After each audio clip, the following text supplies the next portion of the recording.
Hey you guys, welcome to my channel. So today we're going to be talking about the Katie Joy Tati Westbrook lawsuit, and I have a friend of mine that I have on with me. You guys are just going to hear her voice. But she is a paralegal and her name is Kelly. She's going to kind of break down this lawsuit and answer some questions that I had you guys drop on my community tab.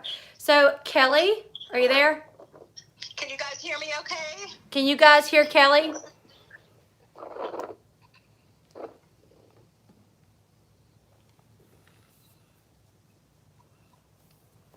Hello? Let's see. Yes. A little quiet. They said a little quiet, but yes. I'll be able to see you guys soon. My computer's booting up, but let's have some fun chat. Yes. So I do want to be clear that this is not like a bash anyone.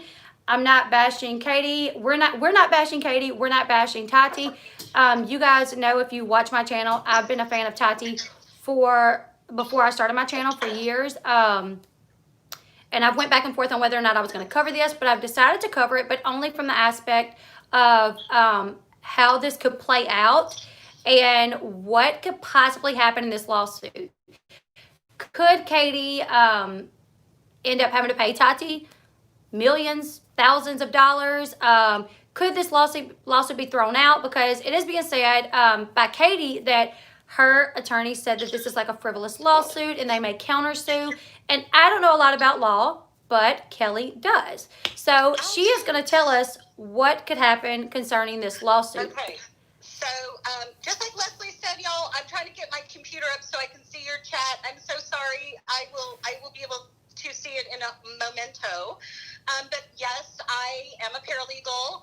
I do specialize in construction paralegal contracts. So it's a little bit different, but what's really cool is in the end, the law is the law, and we kind of all learn a little bit about everything, no matter what our specialty is. So I know a lot of you have been following a lot of different creators that are breaking down lawsuits. So some of this may be repetitive. Again, it's just good to learn because, wow, this is a case that really could be precedent setting in terms of court, case history and things. So kind of a little bit of the questions. One of the first things, just so everybody understands, is in the suit, you may notice that they are suing Katie Joy Paulson as an individual and without a crystal ball as an LLC. And some people might be going, why? I think that was one of the questions. So basically why is an LLC is a limited liability company, which basically when you enter an LLC, it protects your personal assets from any kind of seize, lawsuit, or bankruptcy loss or anything that can happen in a business. Whereas an individual obviously can have other assets that are personally owned. So in a case like this, when you look at what a net worth is without a crystal ball really is the channel. It's the commentary. It's the creator. There is not really a liquidated value to it that can be extracted if they win.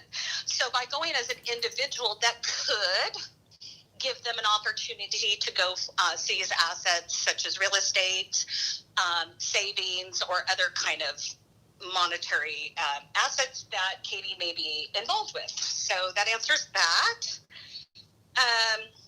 Let's see. I still don't have it up, Leslie. What do we want to dive into? You tell me. Okay, so someone was asking, it has been said that Katie's home was in her dad's name. So say this lawsuit goes through and she is ordered to pay an amount of money that she does not have. How does that work? Well, that's a good question because in a sense, there could be one of two things. Obviously, I have not seen nor cared to pull up individually her property title.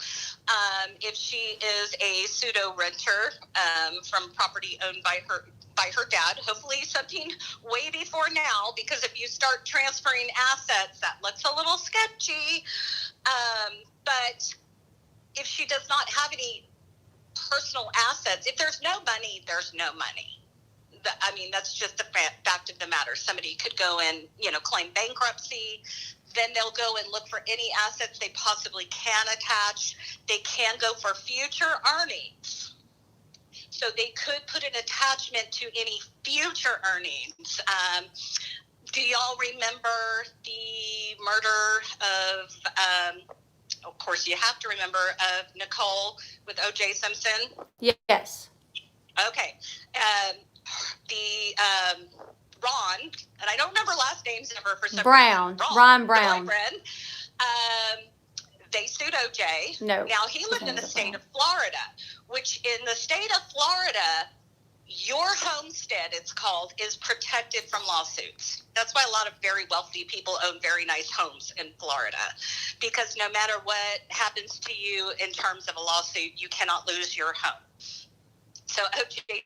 was not at risk of having his home seized or sold, but they did put an attachment on any future earnings from any book. You remember he wrote the book? Yes. He wrote the book, and any other future earnings he may receive, they have a lien that they could go and collect. My understanding is I don't think they have collected very much. So you can do that too. So, she could, again, I don't know this and it's not verified, being an LLC, she could have some kind of liability insurance on her business. In my industry, it's required in the state of California, so you have to carry damages, usually anywhere from $10 million to $25 million policies in construction, because, defects. But whether or not she has a liability policy that has damages for this type of suit, I don't know. Who knows? So again, it would just go on her assets, and it could go on to future assets. Okay. Okay. So someone just said, if everything was public record, how can Katie be sued? And I have a little bit of an answer for that, and then Kelly can go into more of it. What she was sharing was a lawsuit from one side, and she stated things as facts, even though they were not, allegedly, that's what Tati and her lawyer are stating, is that in the lawsuit, Halo Beauty versus Tati Westbrook, the other business partner made claims. Katie got a hold of that lawsuit and made those same claims, but stated them as fact on her channel, saying, and then, like, she made the claim that Tati and her husband were career criminals, and that they were trying to hide that from millions of people. Well, there's no proof that Tati and her husband has tried to hide anything as far as a record. Tati does not have a criminal record, so that in itself is false. For her to say that Tati is a career criminal, she is not. She has no record. Tati's husband also is not a career criminal because he has had to arrest, but those were when he was a teenager. He has not been arrested since he was a teenager, and even then it was for like marijuana. So it's the way that you take public record and twist it to spin a narrative, in my personal opinion, and that's what I think Tati's lawyers are saying as well. It's like, yes, she took public information, but she said that they were career criminals, and that is not the case. She said they were trying to hide that they were career criminals, and that is not the case. They took no measures to hide this. Correct. And a lot of this case is going to come down to a lot of people are under the impression that this case is for $5 million. And that is definitely not the case. It is an estimated value of the case. Somebody just put some numbers together and, came up with that sum. But in this kind of case, they're going to be looking at two types of damages. The first set of damages would be what's called compensatory damages, taken from the word compensate. So compensatory damages are provable recordable damages. If I was telling Leslie earlier, for example, if I sold somebody my house for $350,000, and at the last minute, for no justifiable reason, they pulled out of the contract. So I had to put my house back on the market, but I was only able to sell it for $320,000. I could allege and potentially sue for the loss, the actual loss, which is $30,000. So the first thing that will happen is they're going to, and I think it could be tricky. They're going to have to assess, and a lot of it's going to be through algorithms. It's going to be through average income on videos. It's going to be on AdSense, all the kind of ways people make money. It could be on provable decline in orders from her vitamin company. It could be all sorts of things. But you have to be able to prove, I lost this amount of money because of this person. I incurred this amount of attorney fees. I had to, as she said, stop streaming for several weeks. So those kind of damages will be assessed. Then there's the second kind, which is punitive damages. That's where all of this language of malicious and maligning and untruths and harassment and mental duress and all that kind of good stuff comes to play. And that is very, very, very tricky. It's just not super subjective to prove what kind of duress somebody's actions caused you, what kind of damage, meaning damage to reputation or thus future earnings. So it'll be very interesting to see where the digging goes, because a lot of this lawsuit is based on what was presented to the attorney and not necessarily, in my opinion, what they have deep dug into. So, like, if you look and see how they say over and over and over and over and over again that upon information and belief, blah, blah, blah, blah, blah, upon information and belief, blah, blah, blah, blah, blah. So that's just the attorney's way of saying, upon information given to me and the belief that it is true, this happened. And it happens pretty much with each charge. I think that where it comes into digging later, which is what a lot of people are curious about, is how do they start, unearthing that proof that this did cause the kind of punitive damages that they're claiming. That makes sense? Yes. Yeah, that makes sense. So you don't get to just say, oh, somebody said something hurtful to me and it hurt my feelings, or it's not true, and necessarily sue somebody for $5 million. Right. You really do have to be able to demonstrate, through different avenues that, because of this happened to me. Mm-hmm. Whether it's having to suddenly go into, medication for anxiety, let's say, or suddenly, you're having to change your phone numbers and you're moving because you're being harassed so badly. Maybe a child, for example, and this would be where you have to move a child into a different school because their school situation is, not in a mentally healthy place because they're being harassed or bullied, things like that you can Right. you can prove. Obviously, you Right. can prove if you have to move your child to a different school. Mm-hmm. So being that she's kind of given a little history hint a little earlier that she had been going through mental duress and those kind of similar things because of the whole James Charles debauchery that was prior to all of this incident happening, there could be an opening for some argument that, well, you were already admitting that you were having these kind of Right. mental anguish. Now, that doesn't mean it can't get worse. True. Yeah, because I do feel like that's going to be one thing that that Katie will kind of have on her side is that Tati admitted in her her last video to do with Dramageddon that or actually I think it was her Bisexuals video that James had put a lot of stress on her, or like then it was like Jeffrey and Shane had put a lot of stress on her. So Right. she did admit that like the stress was coming from other people, And so you that can could be see something that could in play on her Katie's demeanor side. in those videos that was legitimately, she was legitimately under a lot of, stress and, you know, um, struggle. Right. In those videos. I mean, you can see it in her face Uh-huh. when somebody is really, gone through the ringer, I guess you could call it. Yeah, so you could tell. Could it be that they're able to then build on that? Of course. We've all had it where, when you're at the point and you're like, if one more thing happens, I'm going to break. Yeah.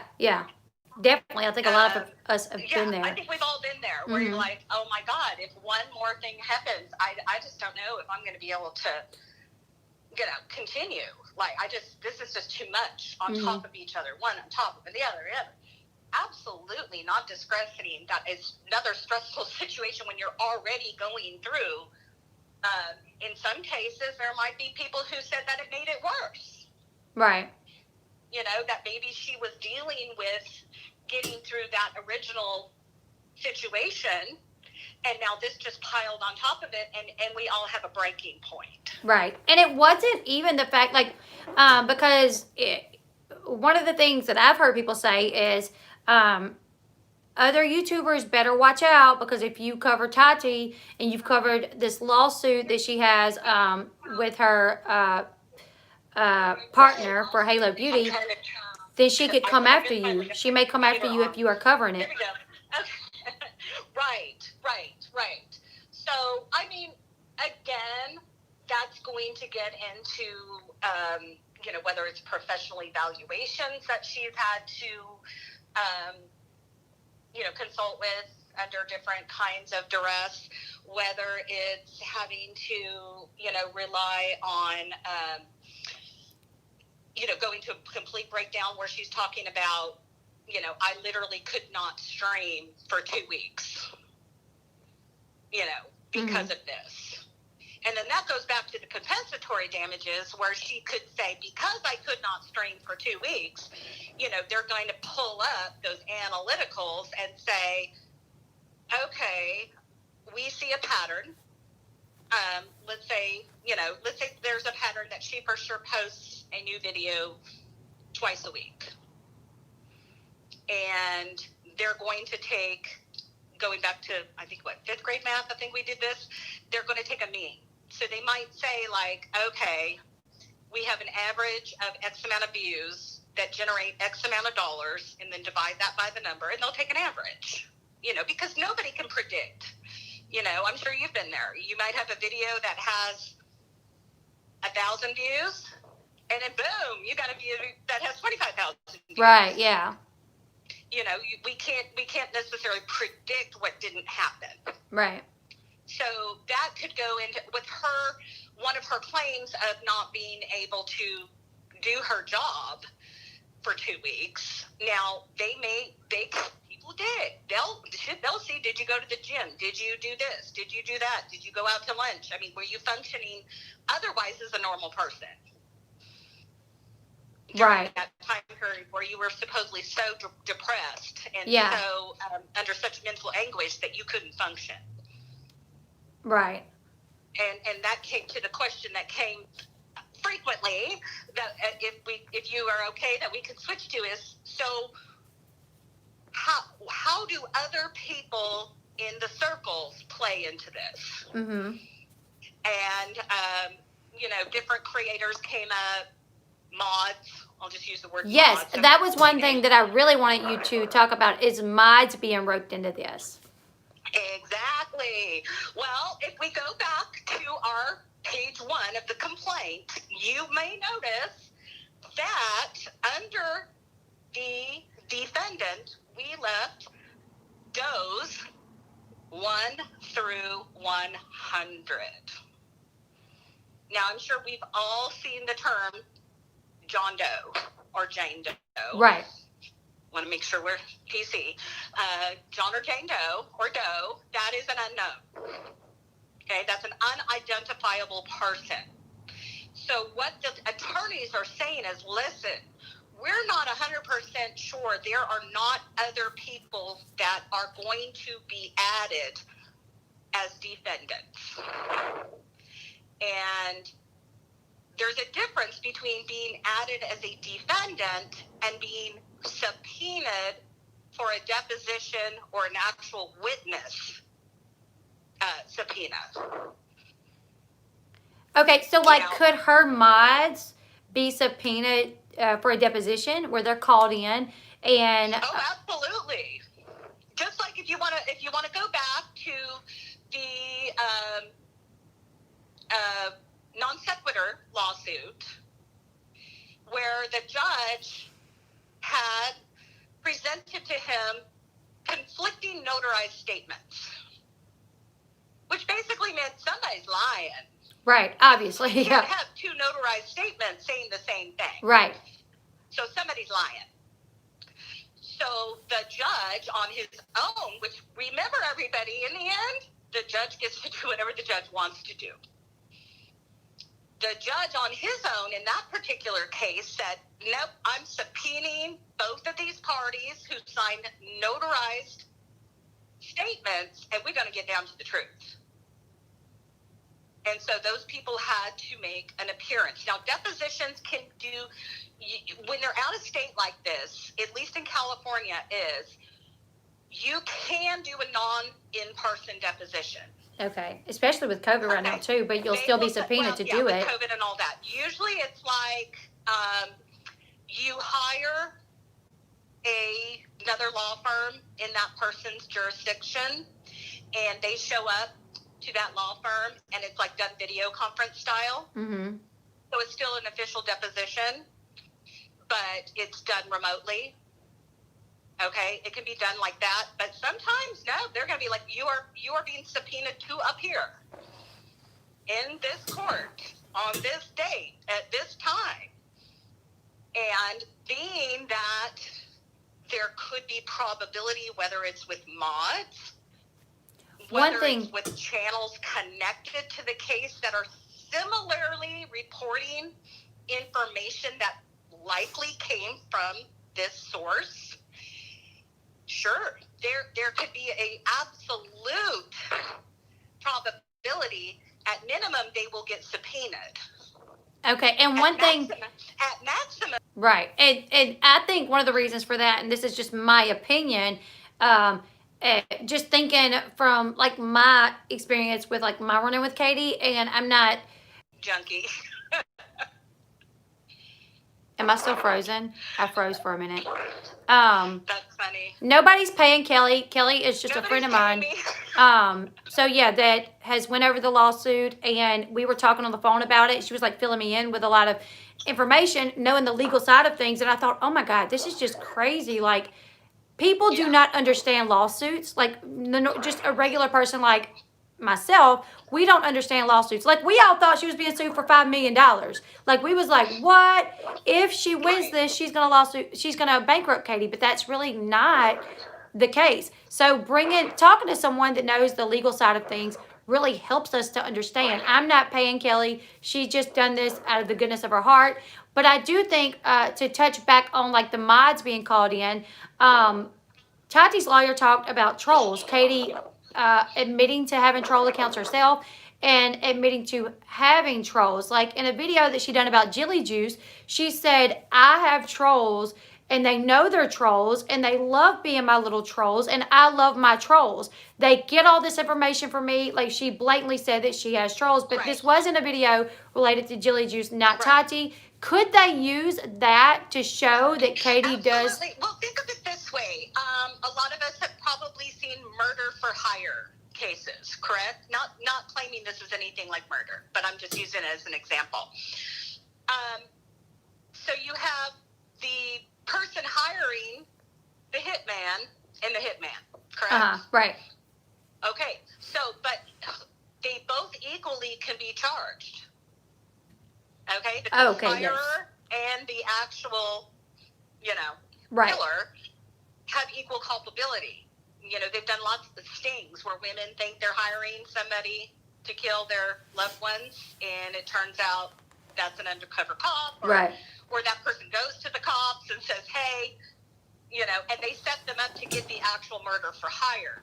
So if there could be proven, again, speculation, nobody's saying that anybody's doing this, but let's again talk about what we can learn for this as a community, as a whole. You know, everything in law becomes a case precedence, which Right. in a way, think about this. If this becomes the case precedent where Tati is awarded not only compensatory damages, but punitive damages, that does set up a precedent for everybody else to be very cautious about what you're doing and saying in the YouTube land. Yeah. Because now there is case reference. Yeah, they can go back and be like, well, in case like Tati Westbrook versus Katie Joy Paulson, XYZ happened. Exactly. Good old footnotes. Good old footnotes. I actually had a whole class that was on case study footnotes, because that's something a paralegal does, is they sit there and find the case studies. You know, it's a scavenger hunt. You're looking and you're trying to find that one case that matches so you can use it to see what the verdict was. Right. So this could easily become something that makes people not afraid, but more cautious. Right. Right. And I've seen people say, you know, and I even asked you this question, well, in Katie's videos in the description, as well as like in mine, like we make sure that we say, this is our opinion, this is not facts, this channel is for entertainment. For one, I do have to say, I think her having that disclaimer that she's a commentary channel and that her videos are used for entertainment purposes only, and that is her opinion and not stated as fact. I asked, and a lot of people have asked, well, doesn't this protect her, right? Because you still don't get to lie just because you're a commentator. I can't go and say, these are just things that have happened, and let's pull them up and talk about them as like things to start thinking about it. I can't say that Leslie's husband, who I adore, by the way, and I think is hilarious, is an abuser as commentary. Right. And then put in your description, this is my opinion, because you stated it as fact. So right, because there are certain things that are opinion, that's ugly. That tastes terrible. I hate that show. It's the dumbest show in the world. Opinion are generally things that that are opinion. I can't say and hold up a triangle and say, well, in my opinion, it's a square.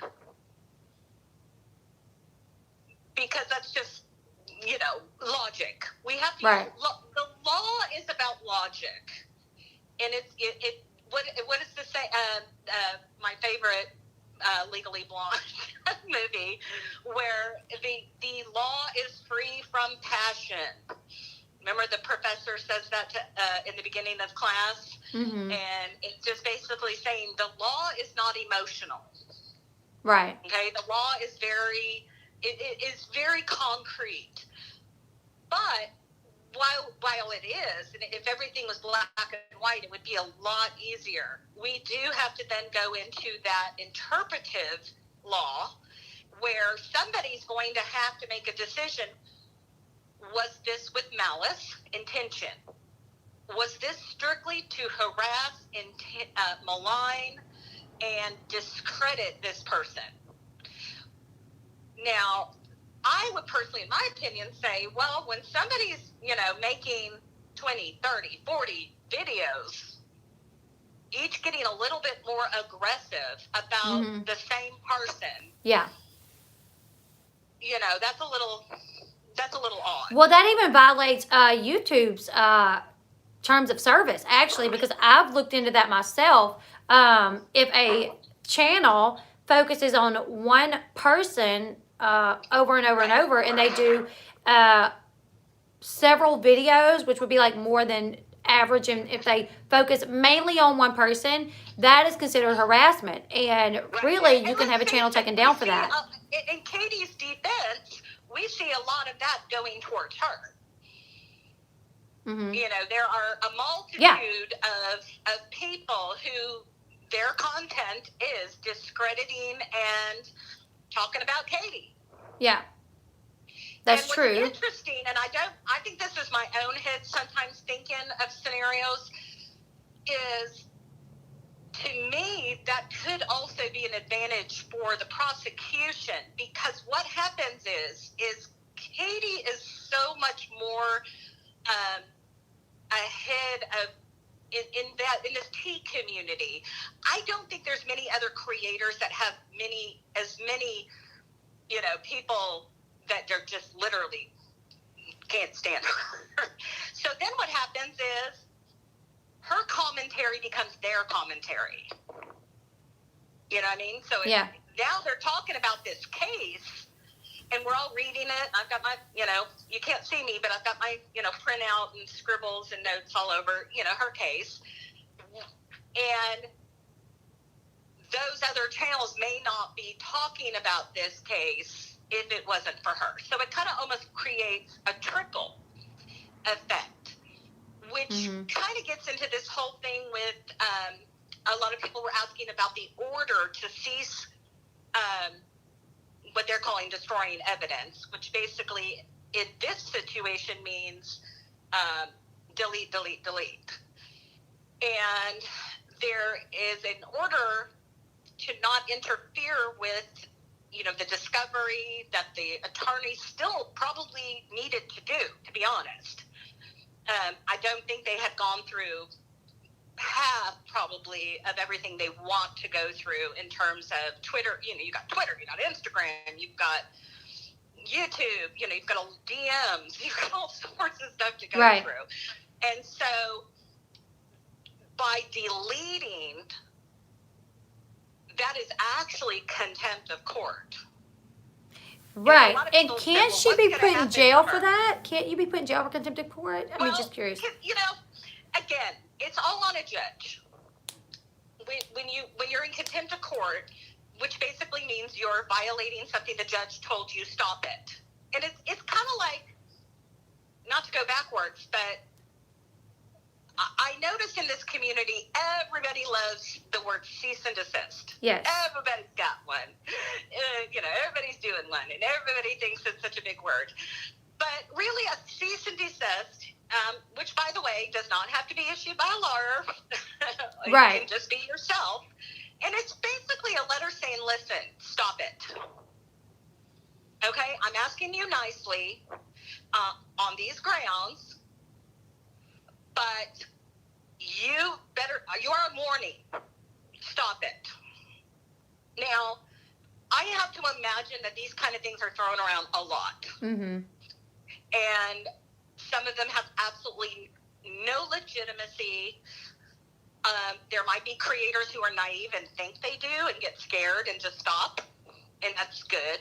I think that's sometimes why they go after smaller creators. But a lot of them, as Katie did in this particular situation, got them and just said, no, I'm not going to stop. Yeah, I mean, I remember seeing a video of Katie saying, and this was early on, this was right after, like, me and her had the situation between us, watching a video where she said, Tati Westbrook's lawyer has sent me 3 cease and desist. And I thought, girl, you better zip it, because Tati's got money. Like, I don't think she's just going to sit around and let you continue to talk. And now we find out that the lawyer that she has hired is not just a yellow book lawyer. Right. This is a lawyer who is an entertainment lawyer, who is very familiar with YouTube cases and other entertainment celebrity type cases. This is not a lawyer that you're seeing on commercials saying, call 444-4444. Right. This is legit. Who knows if he's in a competent situation where he's doing this as a contingency case on the outcome? Don't know. Is he charging hourly? Oh, God. I have to imagine he's in the 500 plus an hour range, probably billing his paralegals at 200 an hour. And let me tell you, they charge for everything. Yeah. You email somebody, you get charged for it. If you print something, you get a printing charge, postage, notary, every second. If you're on a billable hour contract, you are being billed for every minute of somebody's time. You know, so Could if Tati very confident. If Tati wins this, could she have Katie cover her lawyer fees, or vice versa? If Katie wins, yes, that could be part of. Well, that would be part. They are asking for that. First of all, they are asking for that. But that would also be part of compensatory damages. Okay. Now, Katie, on the same, flip side, could countersue and ask for the same thing. Okay. And she could, and then if you've read her statement, she is claiming, of equal damages towards herself with false this, that, and the other, and, loss of income and duress and all that. I would say, just from an outsider looking in, like, like you have Katie here who's done like 40 plus videos, articles on Pathios, tweets saying that this man basically took his mom off the machine, thus ending her life, to get his inheritance. And you have Tati, who I never heard Tati say a word about Katie until this lawsuit. So can someone sue someone for because that person sued them and made claims that they ultimately didn't do? Like, could Katie have a case if the judge says, okay, well, Katie didn't really do all these things, so we're going to dismiss this lawsuit? Yeah, a countersuit, which I have to expect that unless they go into a settlement type situation, that she is going to file a countersuit. It's pretty common because obviously she's going to have to hire a lawyer in Washington. She has potentially, she could even say, hey, listen, I was making good money on my reporting of you, and I had to stop making videos about you, even though I had the right to do it. And she could take those videos and say, I would have, kept going, but I had to stop because of this lawsuit creating content about your lawsuit, because remember, guys, she's in a lawsuit with the partners too, right, of her company. So I mean, like I said, anyone can sue for anything. Anybody can claim anything. It then becomes through discovery, where all of this gets, assembled. Remember, both, I'm under 4% tired. Someone asked, what does my shirt say? So I was holding up. Attorneys will get the opportunity to scrutinize the witnesses and evidence of both sides. So, okay. Could someone like James Charles and his mom be roped into this? Because James was like right after the Bye Sister video come out, I do believe James was like talking to Katie. James' mom was talking to Katie. They gave Katie information about Tati that Katie put out. And then James come to Katie later and was like, you need to quit talking about Tati.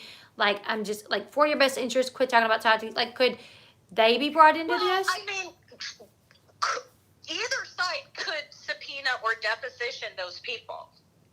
Now, maybe that particular one could be for Katie's benefit, saying, look, I received information directly from James Charles. He spoke to me directly. Here's the texts. He knows I'm a commentator. He knows I'm a journalist. If you could see me, I'm putting quotes in the air when I said the word journalist. She said, okay. And it was firsthand testimony. Yeah, journalist. And it was first-person testimony, which is always your best. First person, is a lot better than third person. Right. I heard it from, the song, heard it from a friend who... Yes, yeah. So that could be one of her discoveries of how did I get the information that I'm getting, which is going to come up. and I think she's going to have a very difficult time using the journalist protection of informants. Well, she can't really, because in her description it says, I'm like, this video is used for entertainment purposes only. I'm like a commentator. Well, she kind of goes back and forth. She does. Whether I'm a commentator, I'm yes. a journalist. She could call herself a citizen journalist. We had kind of talked about that earlier, that, I mean, theoretically, every citizen is a journalist in some way or another. When I write an editorial, which I love doing for our local newspaper, I mean, technically, I'm being a citizen journalist. Okay.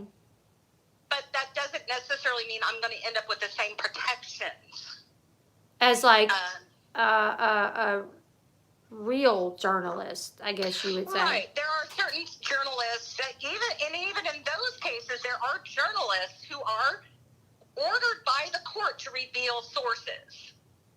And a lot of them will go to jail before they'll do that.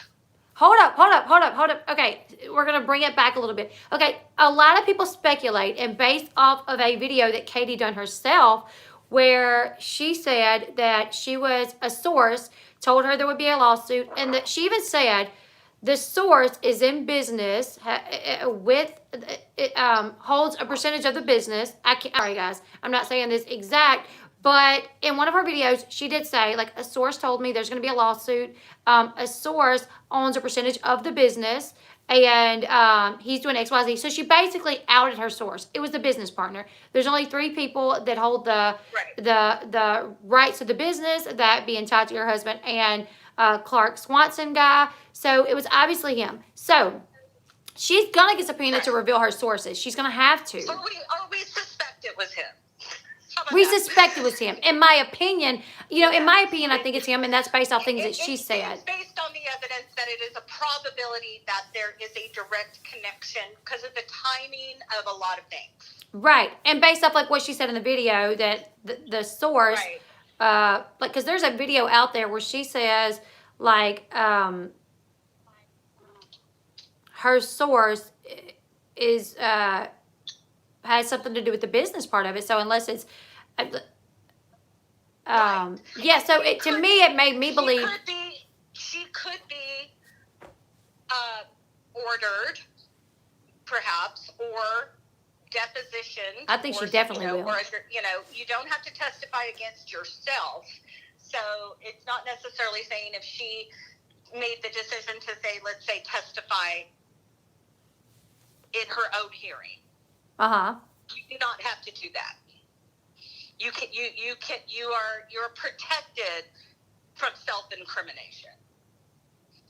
But a lot of times it's, if you feel like, hey, I have nothing to hide, I can prove my case, I have everything, my ducks in a row, to me, you would think, well, why would you not do that? But in defense, I mean, the prosecutions, you never know what surprises they have.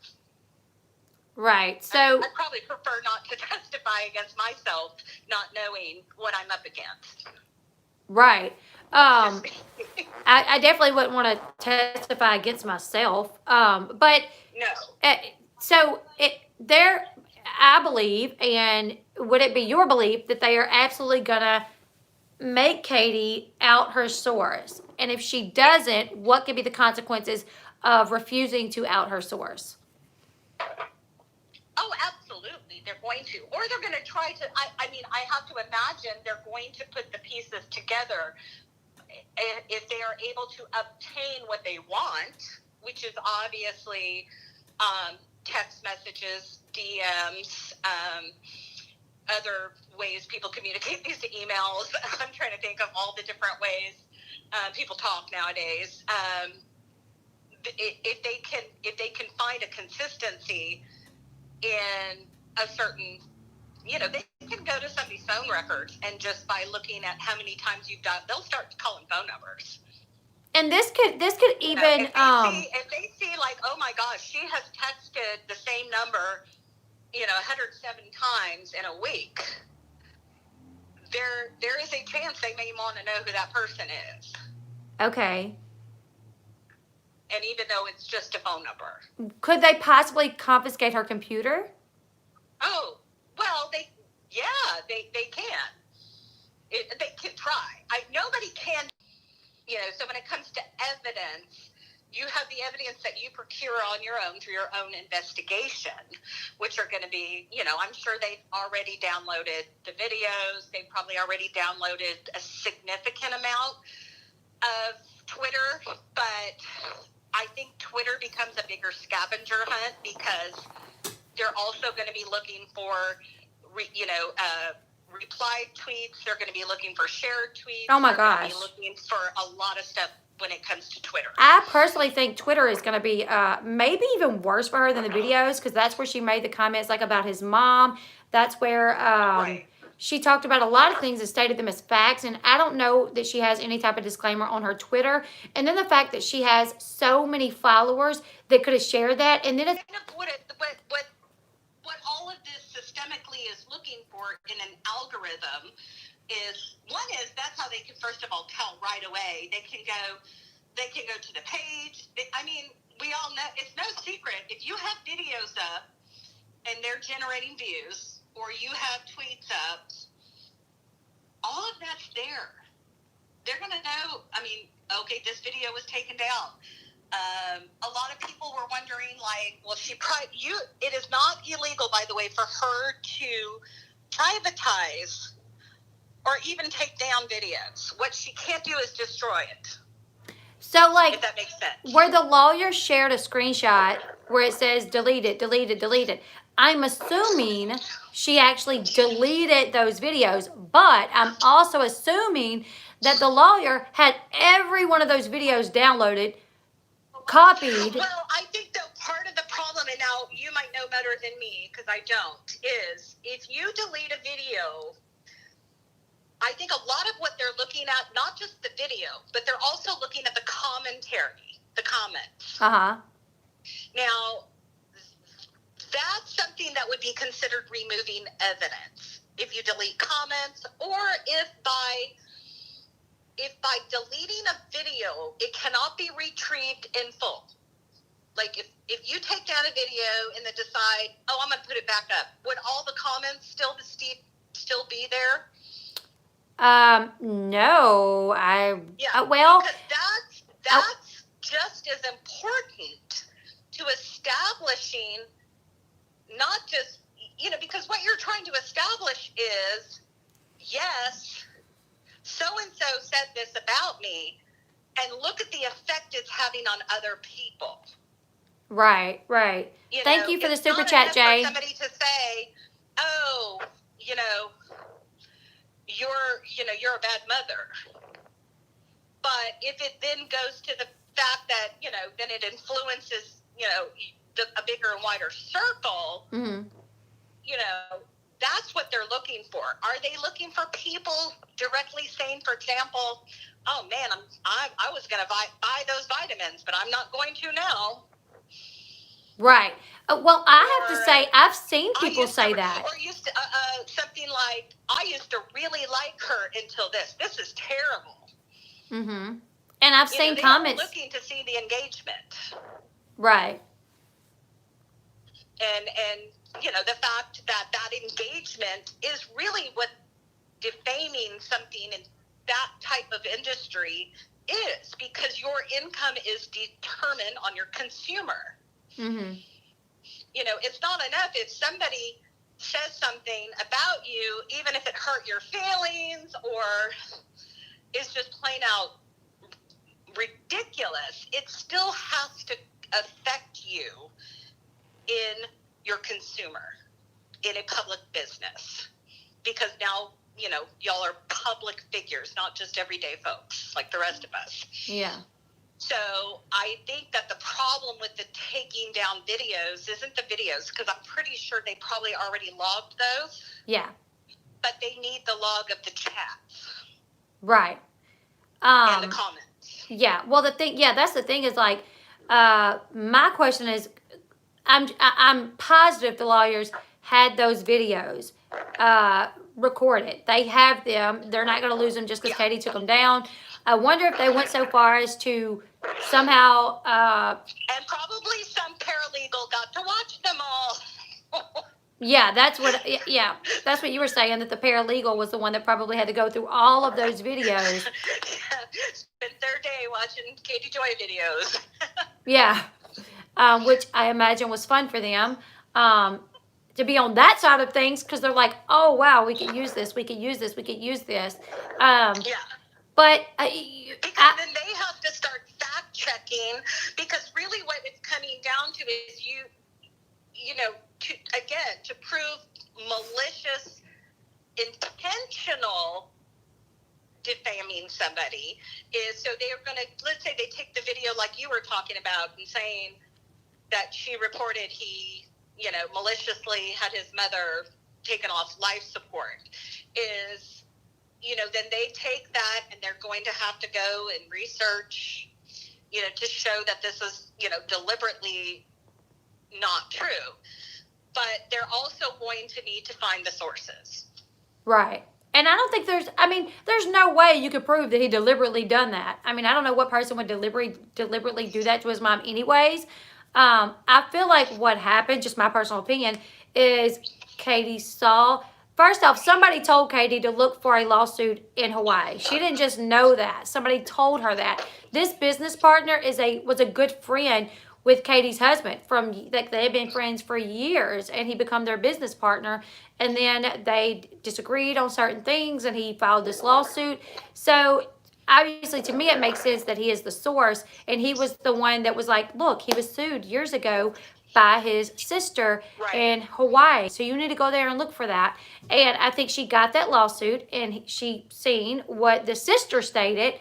Oh, he took our mom off life support, and she kind of said things in her own little way. I think a lot of people that's watched Katie talk about Tati and him,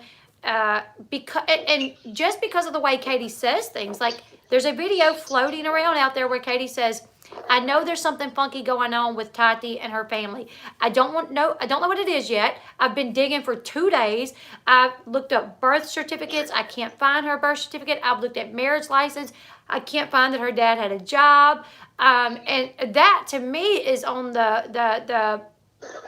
it's taking it a little too far, is when you're looking into like her dad and her family. Yeah. And she even states, I can't find anything, but I feel like there's something there, and I'm going to keep looking. Yeah. I'm going to keep going down, as she likes to say, the rabbit hole. Somebody, I just kind of wanted to say, I just lost it. Oh, Chris Cat says, a lot of creators criticize Tati's product. Why is everybody pretending that a lot of people weren't saying it? Good point, Chris Cat. I think that Katie got to be the flavor of the day, to be honest. And I think a lot of what was provoked is the consistency as it got more and more malicious of not just product. We got to actually, personal attacks. Right. And the fact that I believe, and it's just believe, I know she was sent multiple cease and desist requests from the attorney to stop it. And I think that she was poking the bear. Yeah, because it just got to be her turn. I was able to find out that there doesn't mean that other creators, if it comes to be that they may have been conspiring together. Now that's a whole different story. Now, if other channels that are kind of piggybacking, as we call it, onto this story, or her stories about, different personal things about that, and there was a piggybacked effort, that's what that Jane Doe 1 through 100 is for. Okay, I just lost track of what I was thinking. To go back to what you were saying too, and what the person asked the question for, like a lot of people were covering this, so why Katie?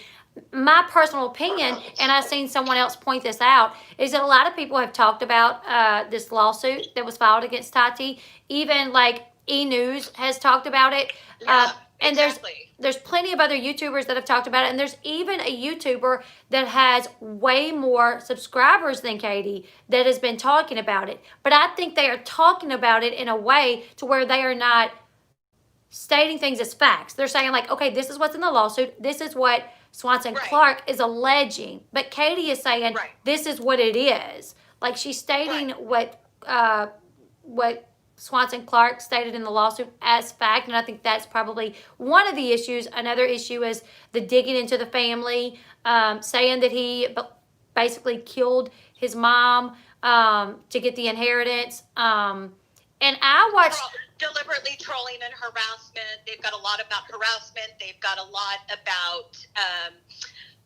reputation and mental duress. I mean, this is way more than just somebody said something about me that I didn't like being reported. Right. It is a little bit of poke the bear. And then, you know, to play devil's advocate or counter advocate, I mean, Katie's team could point that out and say, why me? You know, notice they're going after me, the little channel with 137,000 subscribers, but they're not going after this platform or this platform or this platform. Why me? Yeah. Yeah. So, you know, if we're just talking about people reporting on case fact, or even if it is commentary on what somebody thinks is going on, but it doesn't cross that line. Again, you know, when it comes to opinion and when it comes to putting into a public forum false information, their First Amendment is not to protect you to say anything you want. That's actually not even why it was established, to be honest. Right. I see a lot of people saying that, like freedom of speech, freedom of speech. No, freedom of speech. No. It doesn't give you the right or to freedom of consequence when you say something that is defamatory. Right.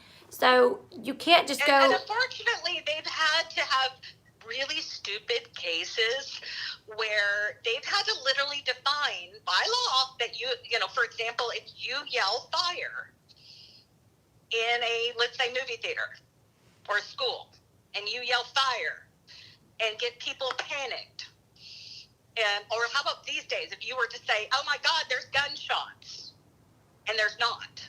Mm-hmm. That is not free speech. Right. You don't get to just, you know, cause chaos with your right, free speech. Exactly. You know, and so I think that this lawsuit is leaning more into the punitive damages than they're going to be able to show as actual compensatory damages. I could be totally wrong. Again, people, this is just me having, you know, my own opinion. And, you know, I'm not a lawyer. And I do want to shout out Emily Baker.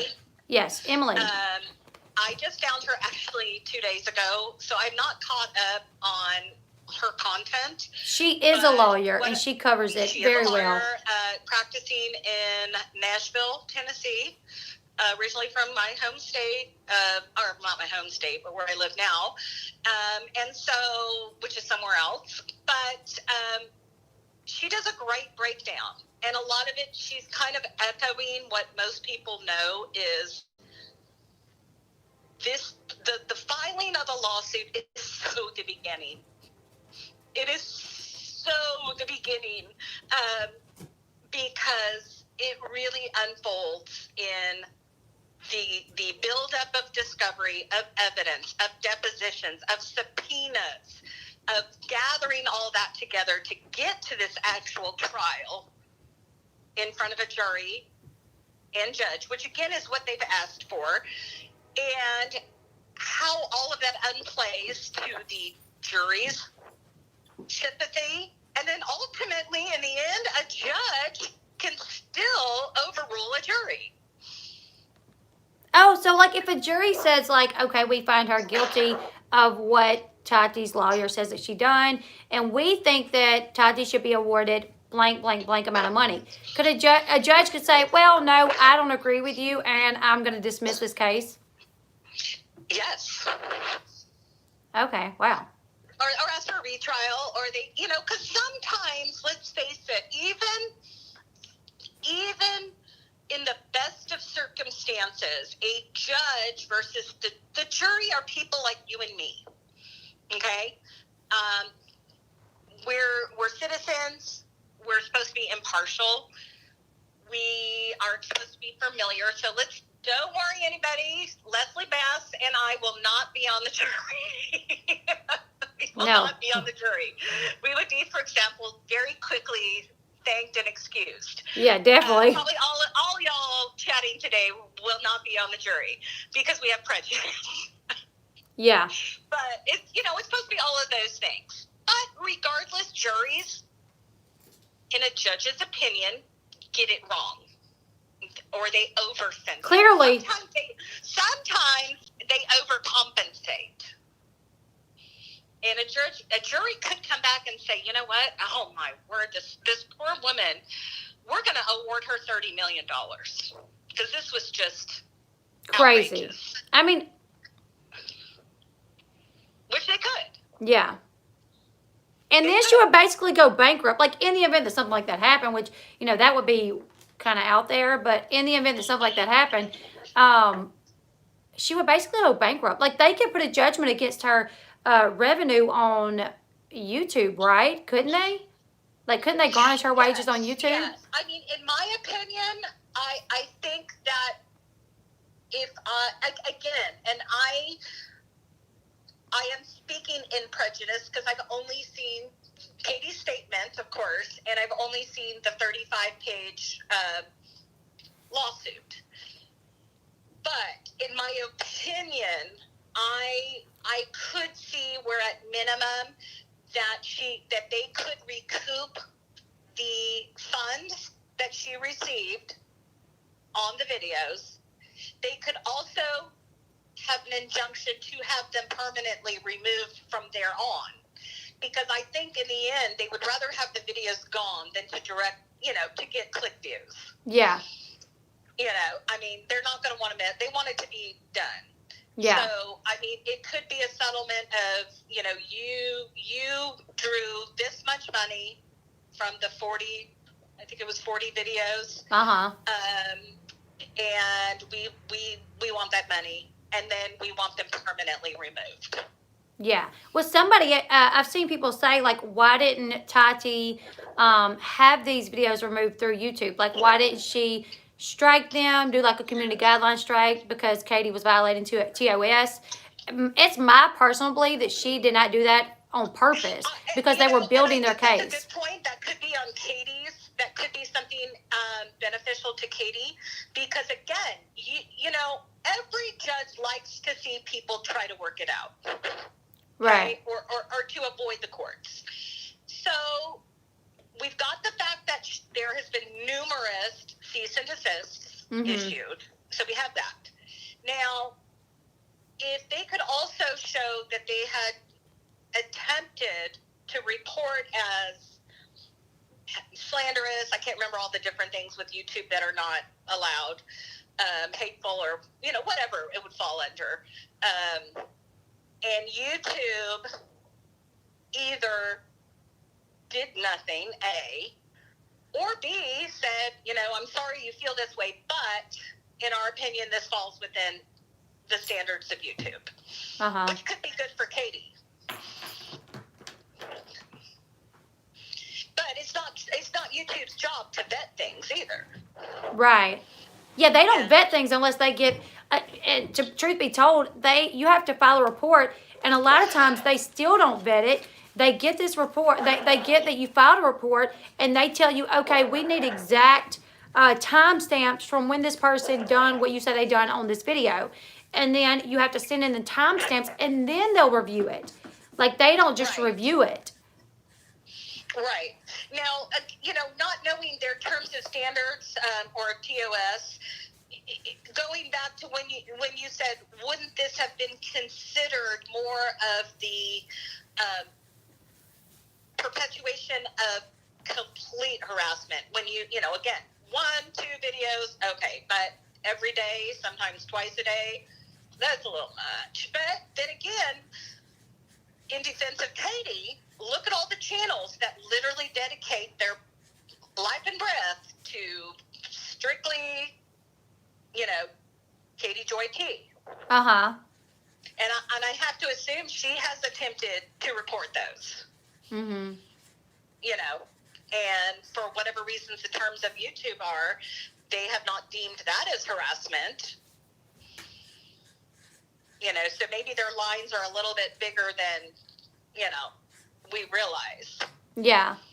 If you guys, Kelly and I were saying a while ago, Emily Baker is a lawyer that's covering this. Kelly's a paralegal, but I just discovered Emily Baker a couple days ago, and I think she went from like 5,000 subs to like 25,000 subs in like 3 days or something. But she breaks this down so well. Yeah, she does it, and her voice is so pleasant to listen to. Yes, and her laugh, she has a really... Yeah, and if we do this again, or, as things progress, she has openly invited any channels, in doing so with respect, obviously, and with good intention, to use any of her content, to show as, hey, let's watch this for a second. Right. And it is not her intention or motivation to prevent that or copyright strike or anything. She's like, go for it. Yeah. And so her breakdown of the 35-page suit, I got through maybe half of it. It's a little long. But I do want to definitely hear the whole thing. I did listen to her breakdown of the injunction on discovery that was issued, and she's hilarious too. Yeah, she she knows, is. as anyone knows, that when it comes down to it, you don't want to piss off a judge. Right. I think she said something like, it's not going to the principal's office. It's way Yeah. And worse. that, one of the things that she was saying that in reference to was the fact that the lawsuit, when it was filed, it said in there, you have to preserve evidence. And then, like, Katie went on, like, a deleting spree, and that may not sit well with the judge. Like, that could be something. They've already filed a motion for that to be, for them to talk about that, or for that to go before a judge, that they asked her to preserve evidence and that she didn't. They've already filed a motion for that to be brought before the judge, that she deleted evidence. And I think that's going to happen around December 18th. Right. Oops, I lost. Okay, for some reason my signal keeps going. I was trying to, somebody was upset or sad or,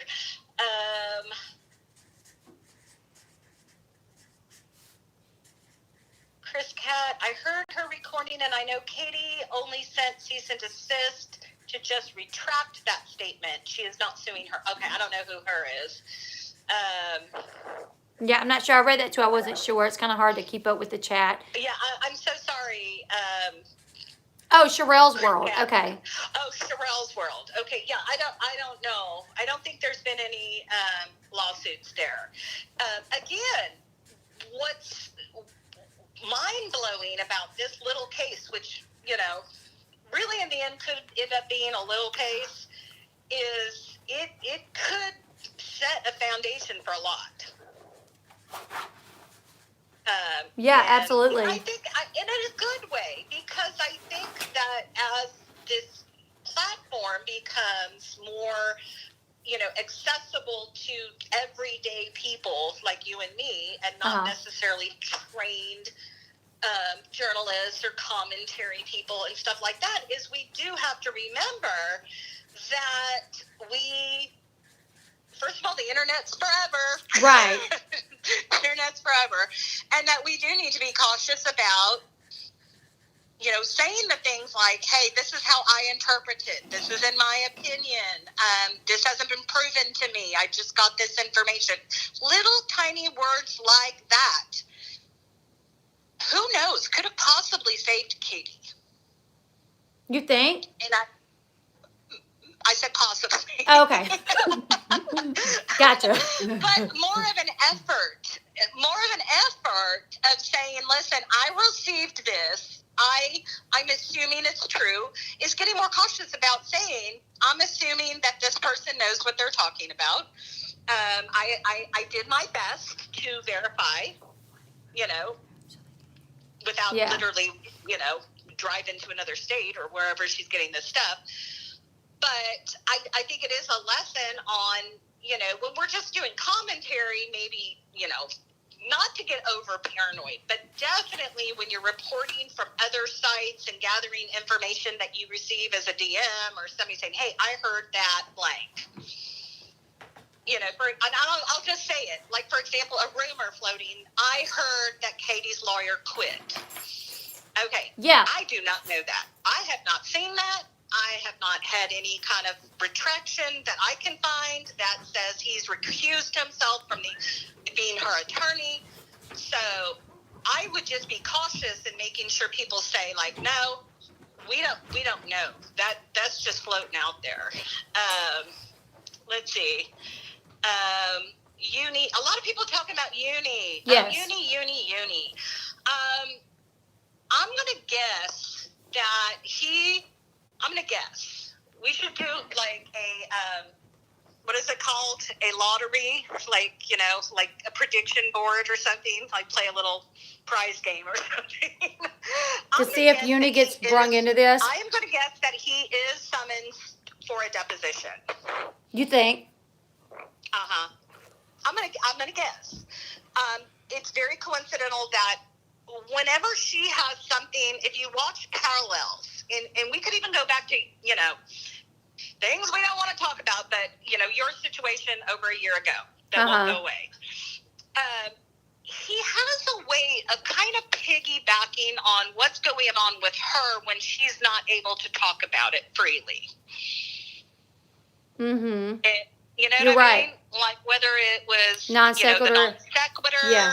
whether it was the you know, unfortunate circumstances with your channel. It just, to me, and again, it's just kind of an odd thing, seems like whenever something's happening to her, he kind of becomes the mouthpiece. Yeah. A lot of people see that. Right. So I mean, I have to imagine that if myself can see that pretty clearly, and maybe it looks like by the comments a lot of other people can, I'm going to assume that some pretty damn sharp lawyers have put that connection together too. Especially if they've been watching, like, Katie's channel for a long time. I'm sure by now they know that, like, Uni is kind of like Katie's right-hand man. And, like, even when it was in reference to, like, the situation with me, the situation with Sherelle, the situation with X-Mods. Yeah, Matt Barr wants to know if they can subpoena Todd. That is a very... He's on her payroll. You cannot be forced to testify against your spouse. That's true. Is that in civil suits or just, like, criminal? Or both? That's what I was just going to say. I'm not really sure what would be his advantage not to if it came down to that.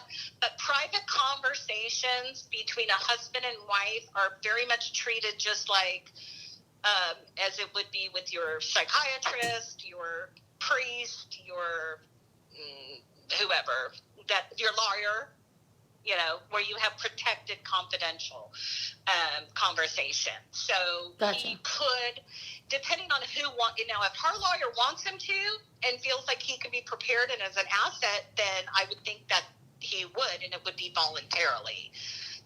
If he's subpoenaed by the, you know, prosecution, I would have to imagine, depending on what he does or doesn't know, he may plead, you know, protection of spouse. And even though he's a paid employee by her, that she's admitted, I think she says that Todd's a paid employee and Jessie Bear is a paid employee. So even though they are paid employees, he's still protected. I'm interested to know. I do not work in that state. I am in a state that probably has some of the strictest employment laws. I'd be very curious because when you employ somebody, that also means you are providing them with W-2s, you are paying their workman's comp in case they're injured while acting for your business. You are required in some cases, probably not this because it's too small to do health insurance.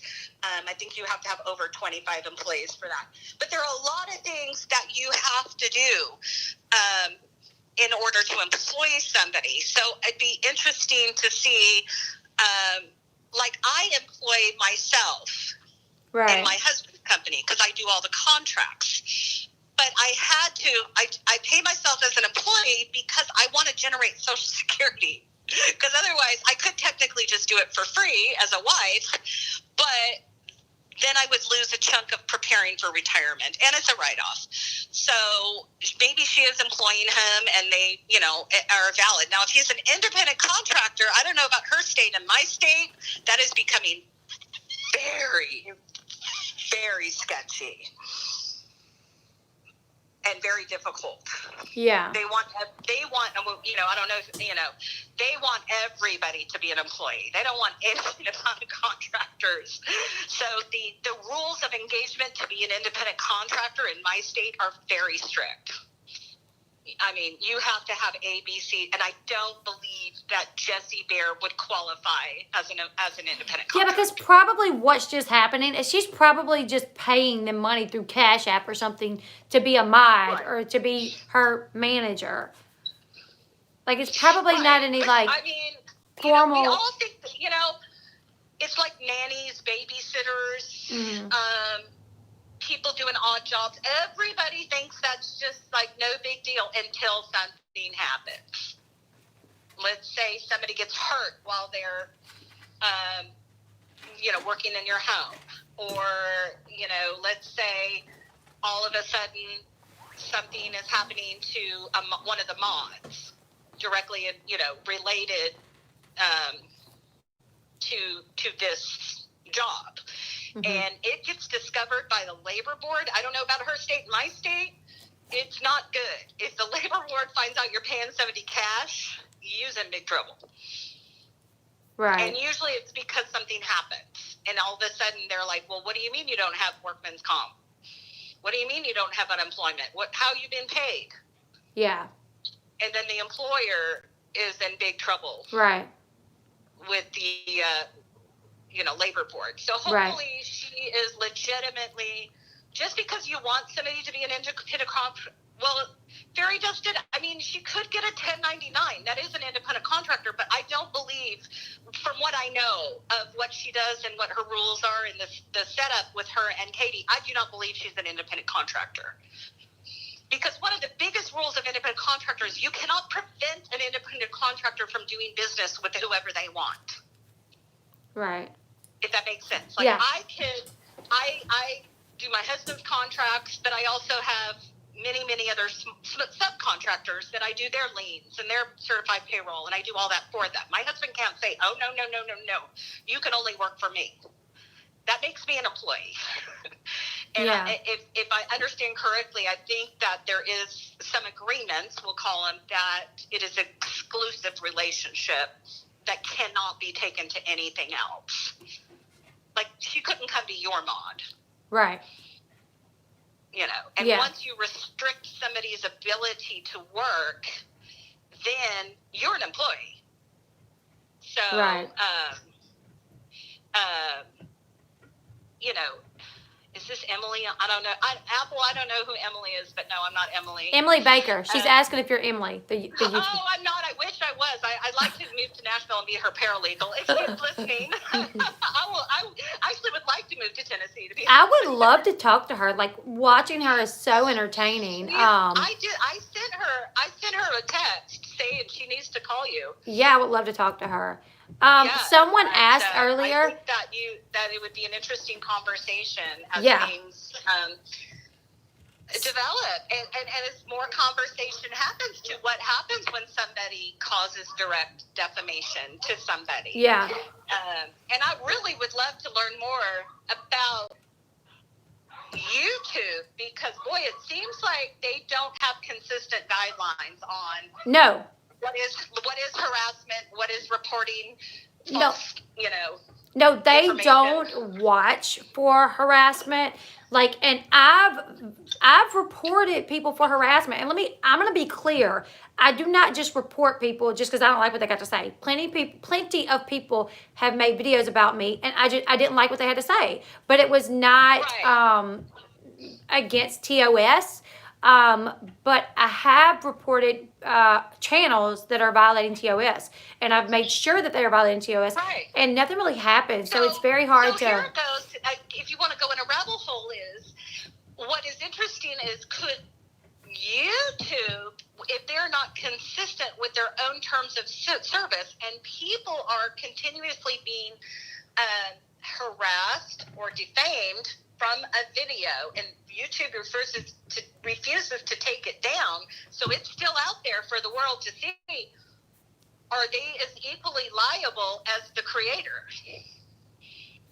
You know, maybe Tati has reported some of the videos, and YouTube just did not take them down for whatever reason. I'm saying if you really got interesting with, and that's kind of how I watch lawyers think.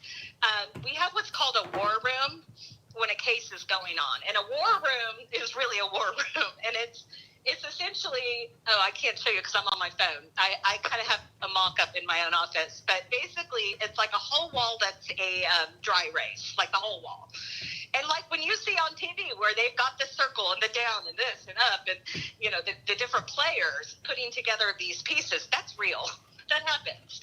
And to me, I'm thinking, well, if YouTube violated their own policy of not removing videos that are damaging or harassment or false, like could the attorney have sent a cease and desist to remove to YouTube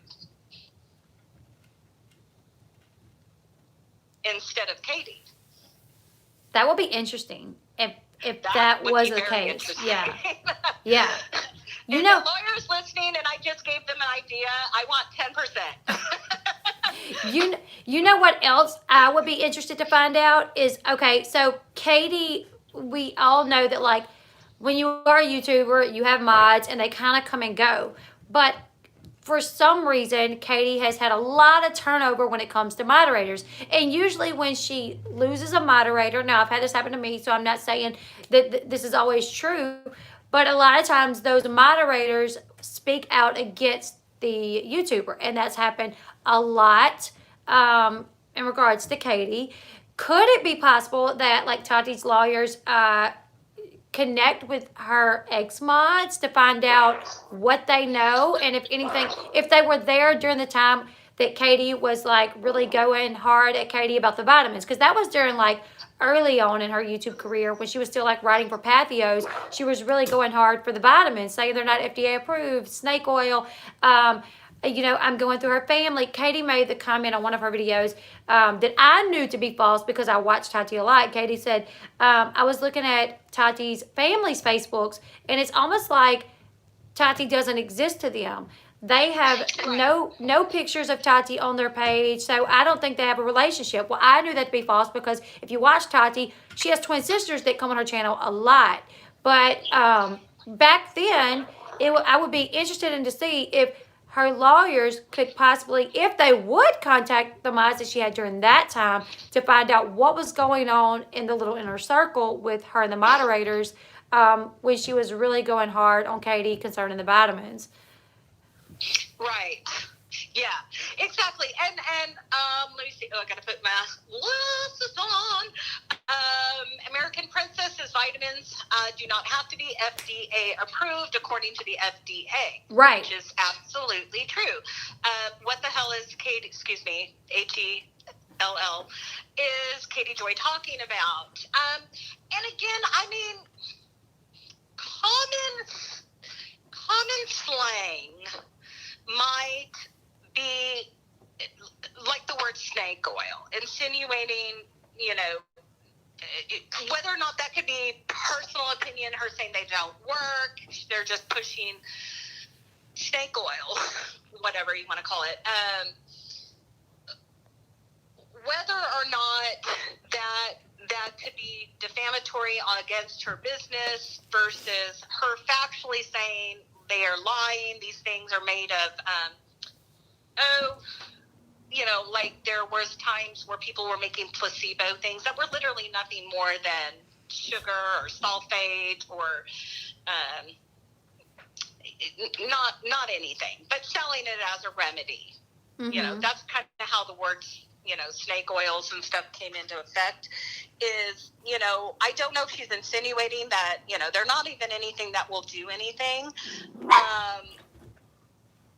I'm not really sure if that is going to, I've seen definitely a lot of, and we're talking professionals, whether they're MDs, chiropractors, a lot of different people are very sketchy. Like, if you go into the essential oil world, you will hear and see a lot of derogatory opinions about that industry and what their claims are and aren't.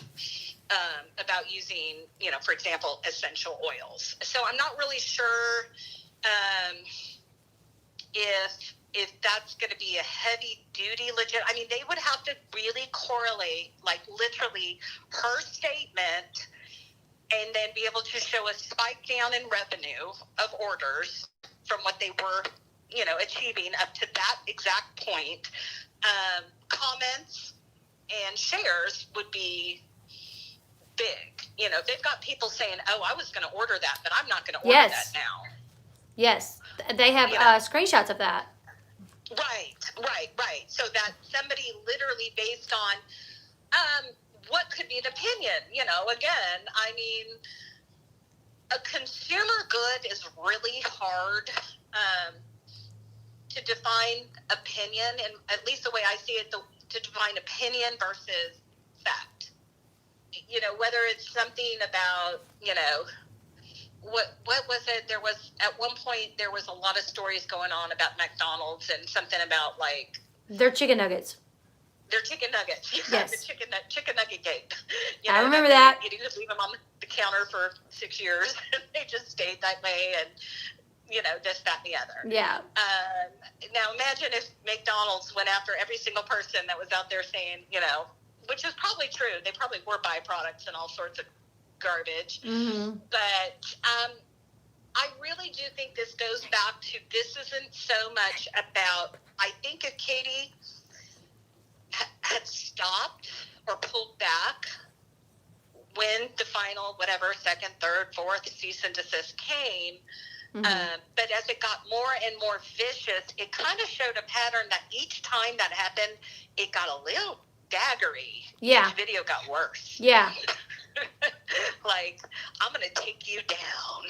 Yeah, that's the feeling I got watching this stuff. And like I said, I have not watched Katie in a long time until, like, I watched her early on, but not a lot. But when this lawsuit come about, I started looking and watching this stuff back to see. And of course, if she's deleted it, you can find it on Reddit. You can find it on Twitter. I'm FM Rakin was the one that broke the story about the lawsuit, and she has a lot of stuff on her Twitter.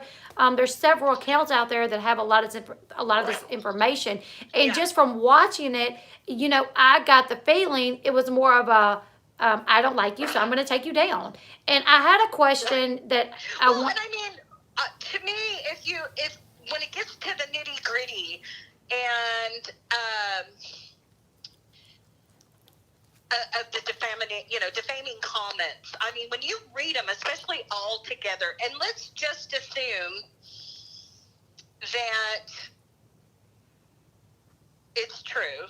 When you see, it says here that this has been said by her, that he has a history of crime, is a career criminal and scammer, has engaged in theft, fraud, shady background, arrest for possession of drugs that he's trying to hide, multiple felonies, incarceration, bankruptcy, stole money from his dying mother, committed fraud, judgment, blah, blah, blah, blah, blah. That's a lot. Did she bite? Yeah. Our dog bit my grandbaby's here, and our little dog bit her. Yeah, it's hard when they are young. And anyway, now, I will say, for Katie, what seems to be is, I think a lot of it is going to come down to the sources, and whether the judge and or jury believe that she should have had credible reason to trust the information she got, and that it wasn't just made up off the top of her head. And I think that will play big, because she does have an obligation to try to verify. But for example, if it's the partner, that gives you should have some reasonable belief that that partner is credible in what they're telling you. In my opinion, if the partner is telling you I'm suing them, then obviously that shows bias. The partner has a reason to be starting. And then if she's a journalist versus a commentator, which, again, a journalist, I think that because of the state of our media, to be honest, we have actually forgotten what a real journalist is. Pretty much. A journalist is somebody that does not insert themselves into the story. Right. A journalist is supposed to have fair and balanced both sides. Integrity. Well, and knowing that they're not inserting their own personal bias into a story. So in that respect, she's not a journalist. This is definitely personal. It's not just fair and balanced reporting. And maybe because in our country, the media is so, unbalanced when it comes to different, if you watch a commentator on this channel, you're going to get one perspective. And if you watch a commentator on this channel, you're going to get another perspective. And there's going to be no balance. Let's go back and forth like a tennis game. Journalism should be like a tennis game where you got the pros and the cons, and you bounce it back and forth. And I think that if you're talking to I guess you could call him a source, a witness, a victim, whatever you want to call him. Obviously, if he's a scorned person, it's going to be biased, and she should have thoroughly vetted the opposite side of the story. Right. Like, she still could have reported what this guy told her or whoever. She could have said, a source is saying this. But she could, the way she come about it, like stated as facts, like she was like, I was told by a source that this, and this is happening. This is true. They are career criminals. He was sued by his sister for, she could have just said it in more of a way like, a source has contacted me that has some dealings with James and Tati Westbrook, and these are the claims the source is making. And that maybe would have protected her a lot more than just saying they are career criminals. I mean, I think one of the titles of her video. I think what's happened is by being a commentary means my opinion, my research, my thoughts. And when you're going back and forth causing confusion on whether I'm a journalist, which is supposed to be fair, balanced, and just report the story, versus a commentator which inserts their emotion into the story. Like, I can't believe, blah, blah, blah, blah, blah. And, I just knew that person was a snake all along, and, just kind of, we'll go to teen mom drama. I mean, we all think, I knew that Adam was a snake. I knew, he's a deadbeat dad. That kind of thing. Mm-hmm. So I think because she goes back and forth so much that it is her opinion that these things are going on, or that she believes them to be true. But she's confused people because one minute she's reporting and then the next minute she's commentating. Yes. And there's a big difference. A big difference. And so, because otherwise she would need sources from both sides. Yeah, and she has to understand that it is confusing for people that watch her when, like, one day she's saying, I'm a commentary channel. And then the next day she says, I'm not a tea channel. I'm not a drama channel. I'm a journalist. But then in her, like, her opening, it'll say, like, hot tea. And then, you see a clip of her saying, I never said this was a tea channel. So, like, she goes back and forth a lot herself, which obviously can damage her credibility when you see that. But it also confuses the people that want to watch our channel. They're like, well, what are you? Like, are we here for the tea? Or are we here because you're actually reporting things that we know is truth to it, Right. And the suit does go back and forth on whether she identifies herself as a tea channel they talk about that, she's self-identified as a drama and or tea channel. Mm-hmm. And, mentions that, she's on different platforms and that she's a, blogger, vlogger, and makes drama and or tea videos. Whether that's intentional, that they're just saying, like, I don't care, you can call yourself a journalist all you want, you're not one. This is a commentary channel, so maybe they just don't want to insert the fact that she also identifies a little more as a legitimate sleuther, I guess would be the word, versus I'm just here, she, wants to get to the gritty of the story. And she even calls them stories. Usually commentators don't refer to their content as stories. That's a very journalistic term. Okay. When you hear them. So I mean, I don't know if they're just like not including that as a description of her on purpose, or if it's just kind of like, no, she's a drama tea channel, right? And that's just the facts. And again, it's just they talk about she's infatuated with the concept of exposing the plaintiffs. Notice how they didn't. If you had taken the word concept out, yeah, they are infatuated with exposing the plaintiffs. Big difference. Yeah. So they can possibly prove, like, you create an idea. Right. Like you have created a concept. Like versus, I know I'm gonna get down to this, and I know it. Like, there's the truth, kind of thing. Right. Someone asked, does anyone know why Tati was given a YouTube manager? Well, from my understanding is when you get over a certain amount of subscribers, you are given one. All bigger channels have them, from my understanding. Said it wasn't something where it was like, oh, you're being harassed a lot. You get a lot of trolls on your channel. So here, we're gonna give you this manager to help you.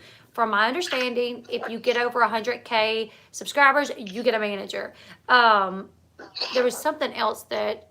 That's actually a little more interesting towards this concept of responsibility of YouTube to be monitoring what could potentially be defamatory videos that cross the line. And why didn't the lawyer, instead of cease and desist to... without a crystal ball, and or other channels that they may have asked to stop, why didn't they go straight to YouTube? Right. Or the manager, because they would know that, obviously, because somebody asked about Tati's lawyer.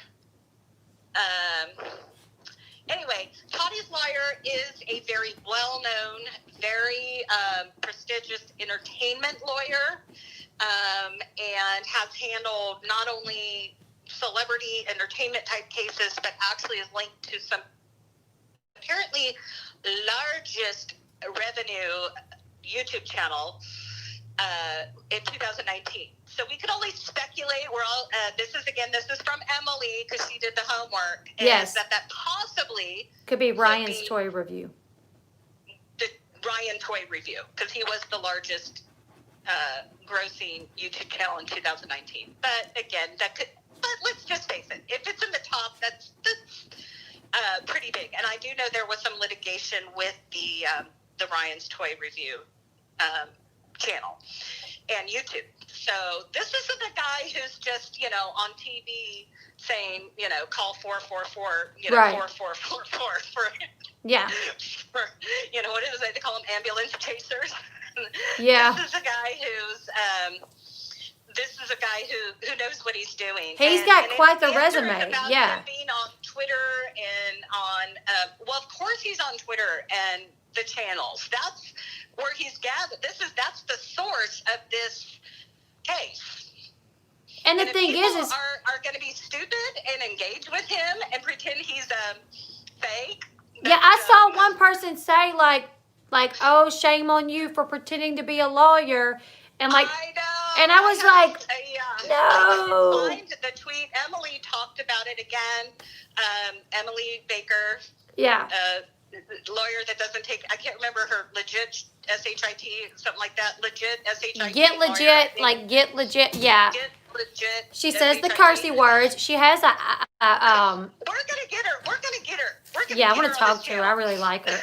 I literally listened to hours of her the other day. I listened to hours of her the other day, and my daughter's like, "Who is that, Mom?" I know. Well, I was looking at some of her earlier streams before she was suddenly famous, and she's got some good stuff on there. Yes, she does. She really does. I mean, of this drama.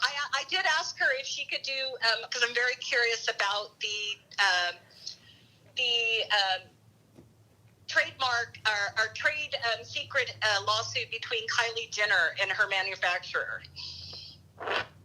I know she was, I see someone in her comment section asking her to cover the one where Jeffree Star is being sued over something with his new palette. I don't really know what it is, but I seen where someone was asking about that. Yeah, I know Kylie Jenner got into a huge lawsuit with Trade Secret and her manufacturer versus her company. So I thought that was kind of, trademarks. Yeah. Like, trademarks and copyrights fascinate me a little bit when it comes to, like, the ownership of something. So I hope that maybe she'll talk about that, because it could be very interesting. But I think this is going to stick around for a while. Oh, definitely. I think this is going to take a while. The cases in December. There's something about December in this YouTube world. Yes, December 18th, I think. I think December 18th is when they have to go before the judge for the deleting. They ask for an extension, I don't know. That's always. Question, Kelly. Someone asked. Okay, so we do know that Katie allegedly has this lawyer, but he's in her home state. She has to hire a lawyer in the state that Tati filed the suit. Someone asked, what happens if Tati does not have the money to hire another attorney and go through these proceedings? Or what happens? You mean Katie? Yeah, Katie. Well, she's going to have to. You can't, you unfortunately, and this is a very, very unfortunate, sad reality of how the systems work. And that's kind of why it was interesting to me that they were going after somebody who really, let's face it, is not a large channel. Even though it seems like her bark is way bigger than her numbers. And she does cause a lot of dialogue to happen, because you don't get to just say, oh, I'm sorry, judge, I can't afford an attorney. And you don't get an attorney assigned to you unless it's a criminal case. Yeah, so could she defend herself? Like, is that a possibility? Yeah, if you're arrested, you get the whole, like, if you can't afford a lawyer will be appointed for you. Right. You don't get that in this kind of civil lawsuit. So whether she's going to have to, hope she maybe, that's why I in the beginning, I thought maybe there was a chance they're just looking for a settlement. Uh-huh. And basically kind of just trying to say, listen, you need to stop, remove all the videos. We want maybe, again, to me, it would make sense, the revenue that they made off the videos.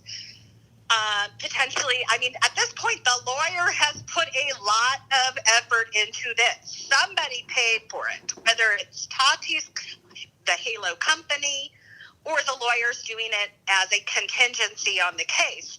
That lawyer's going to want to be paid. Right.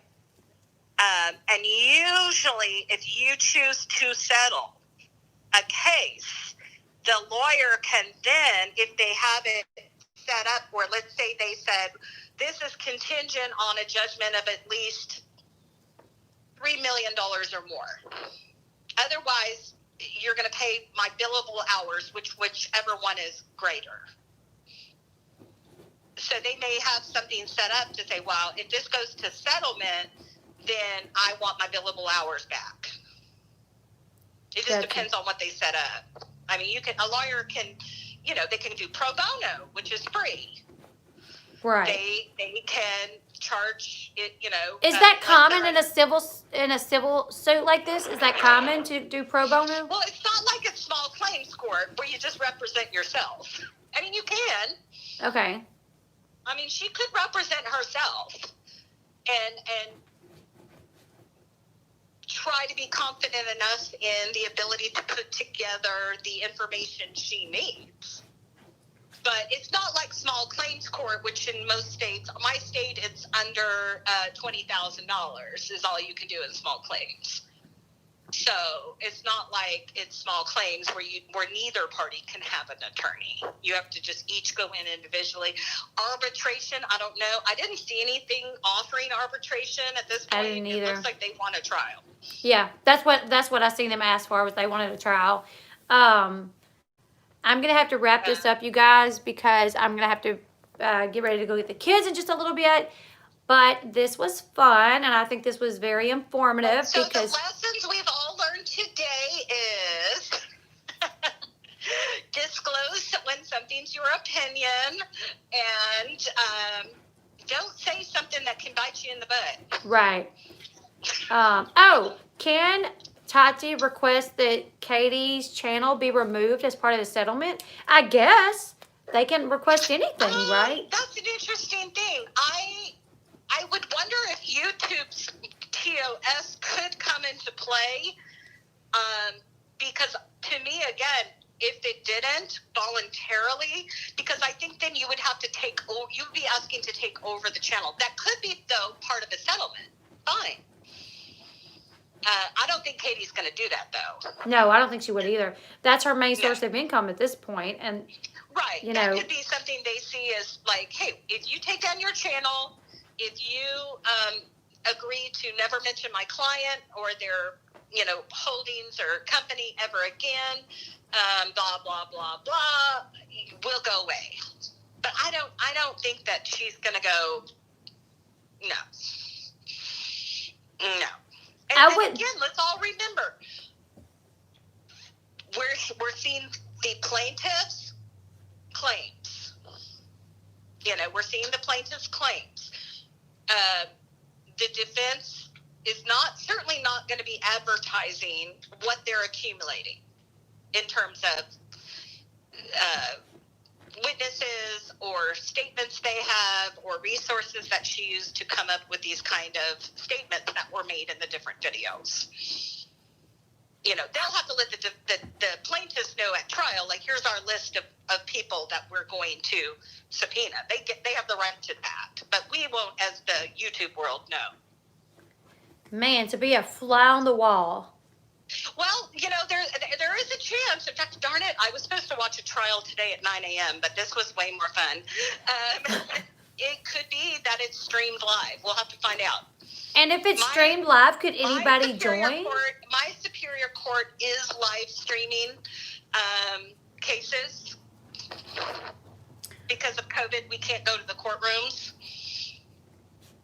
So if they live stream this, could just anybody, watch? Or no?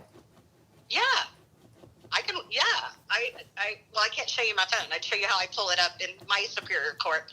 Wow. But, yeah, right now, like I said, there is a case going on. I wonder if it's still going on. Maybe I can see. In my Superior Court, let's see. Here we go.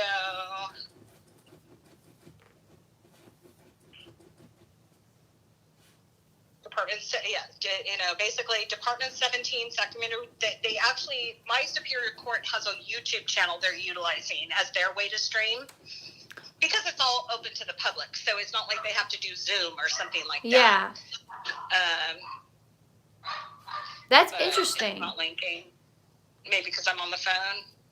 It's not linking.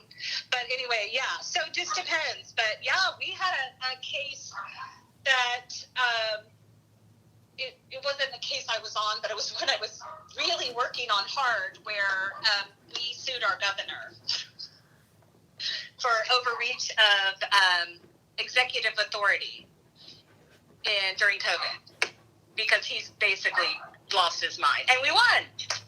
That's pretty wild. And so y'all sued y'all's governor.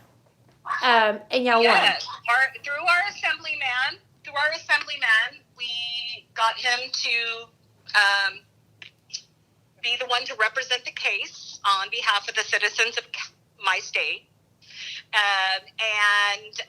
Yeah, won. That's pretty cool. That's pretty awesome. Yeah. Well, but we watched the whole thing live. You know, we had to watch it live streamed. So Kelly, you know that if this is somehow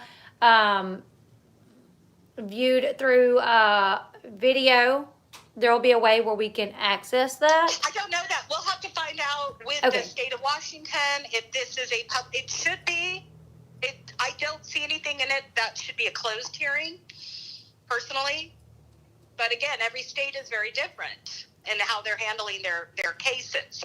But in most cases, there are literally people who go and sit in trials all day. That's what one person just said, that they were like bored the other day, so they just went and sat in the courthouse to watch. Yeah.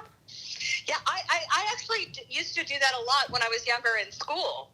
In fact, one of my classes, we were required to go to at least 3 different types of hearing. We had to go to traffic court.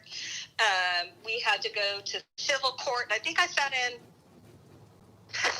a criminal court. That one particular was, I think, where you had to try to get in, but you know, they might not have room for everybody. That's not why. Usually what happens if they don't have room for everybody that wants to view it is that's when it goes into a live stream. Okay.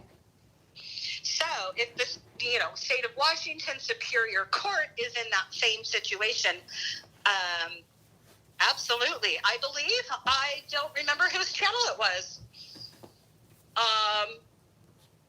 Did the Steve McRae versus Kyle Curtis? Kyle Curtis was watched on live stream. I didn't know that. Yeah, I think it was on Uni's channel. Oh, yeah, well, I don't watch Uni, so... I wanted to watch the case. Yeah. So,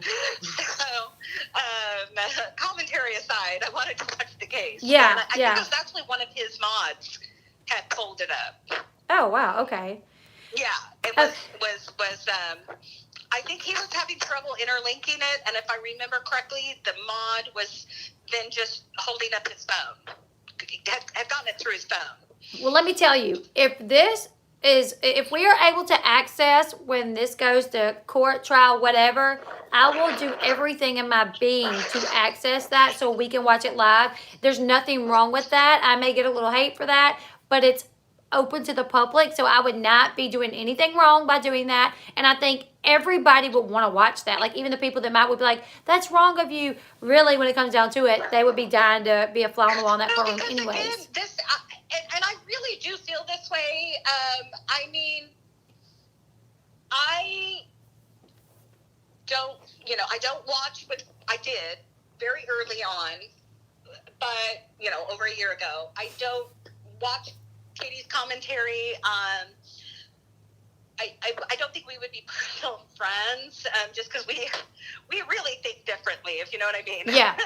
But, I mean, for me, this is just very, like I said, such a precedent. And I believe, and I don't know that for sure, I think somebody asked, and I'm going to say I don't know, if this is really the first of this nature type of lawsuit to this degree. When you're suing somebody for $5 million or potentially more. Yeah, maybe so. For YouTube, I guess. For a YouTube T channel. But I think it is going to be breaking, because it used to be in the old days, the celebrities and stuff always had to sue the National Enquirer. Uh-huh. And usually they really didn't, unless it was just, I heard a lot of them is if it's something that they felt would affect their children. Like, I can't remember what celebrity it was. I want to say it was Kathy Lee Gifford, and this, maybe y'all weren't even born then. I don't know. But I believe there was a hint that her husband was not the father of one of her children. Oh, wow.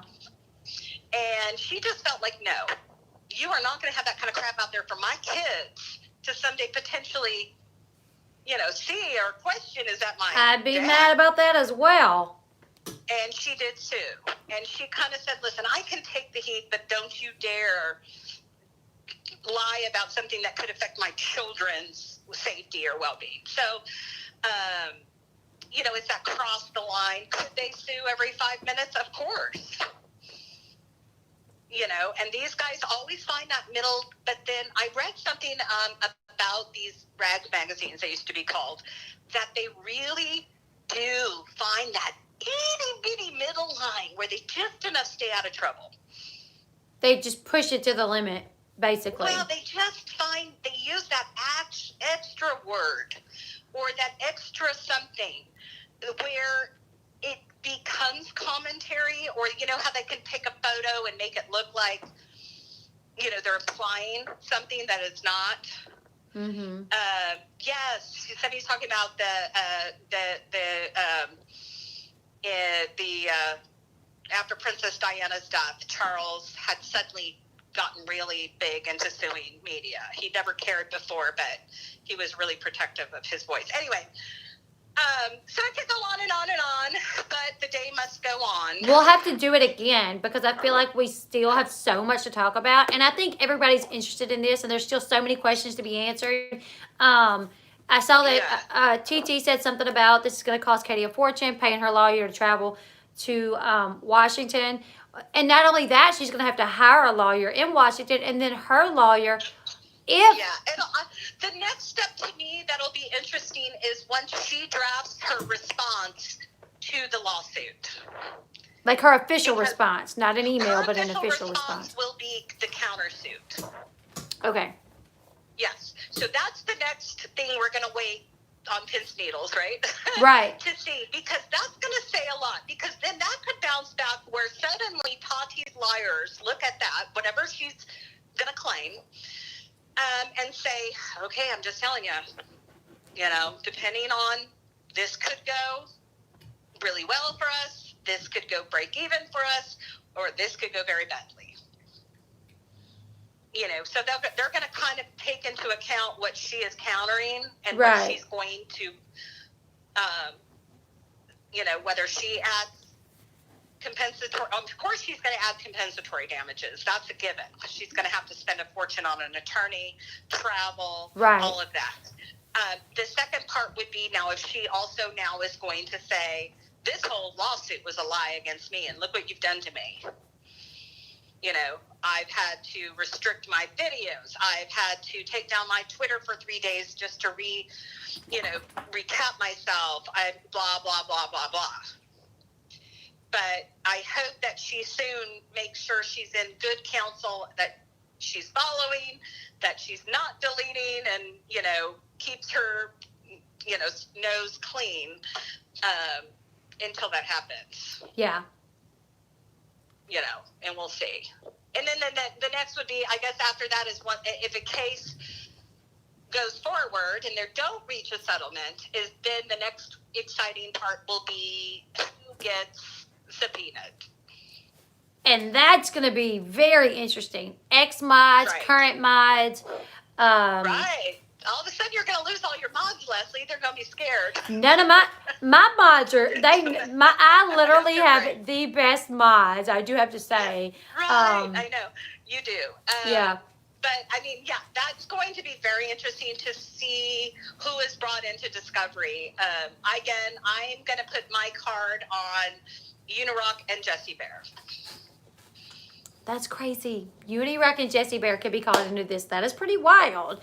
And, I mean, even though, that's going to be my guess. Yeah. Okay, well, I got to be more. Yes, I got to hop off, but we will be doing this again. Anytime Classy Mom can come on, we'll be doing this because there's so much that we still haven't talked about, and I'm interested. Y'all are interested. She likes talking about it, so why not? I'm still going to try to put out my regular videos or go live here and there about other things as well, but we will be keeping up with this. So thank you all for tuning in. If you guys don't mind. Next time we'll try to do it where I'm actually on the stream. Yes. On the phone. Yes, where you guys can actually see her, and she's like here with me. Yeah. Today was a hot mess. But yeah, we'll, have documents as they come, to be able to pull up for you and, kind of I learn by seeing, and I'm sure a lot of you do too. And that's why I loved Emily's video. Again, I want to give her credit where credit's due. Yes, she does great. She actually, it's funny when she pulled up and talked, I'm speculating that she and I are about in the same age group.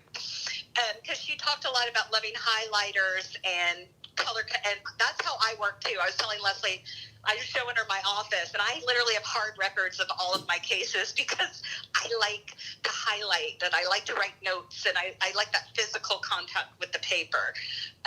So I'm going to guess she's probably in about that same age group as myself. She's 42. Emily's 42. Oh, Emily's 42. Okay, never mind. I'm older than Emily. You could have said yes. See, we're around the same age. That's what I would have said. Oh, no. Yep, same age. Well, at heart, I'm that age, but not really. But anyway, I think probably 42 still was, when she went to high school and stuff, probably still was using paper and pen. Yeah. I don't think you had, iPads and computers yet. We didn't even have them, not iPads when I was in school, Right. and I'm say, 33. my kids are even in their late 20s, and they did not have computers at school. Yeah. And they went to a really good school. So anyway, so I like the way she does that, and I can tell how helpful it is for viewers to actually be able to see with their own eyes. So as the next things come and are available, we will definitely, try to get things that we can pull up and review and all that. Yeah. We'll be able to share documents with you guys. Hopefully the next time we have her on. Yeah. Shark sticker, now NDAs for Leslie. I really, look, Kelly's been trying to talk me into NDAs. I need to do them. I'm telling you, I want the NDA. I need to do them. So. Okay, you guys, I'm going to hop off. I got to run and get the kids. Have a good day. Thank you, Kelly. Thank you, guys. Okay, bye. On your way out, don't forget to hit the thumbs up if you guys don't mind. And until, I may try to go live again tonight. I don't know. It may not be about this. I'll just have to figure it out. But I will be still putting out videos and going live about other things, But this is going to be a hot topic for the whole community, I feel like. So thank you guys for watching today. Make sure you subscribe to the channel if you have not already. Give this video a thumbs up. And until next time, I'll see you guys later. Goodbye, everyone. Come here, buddy.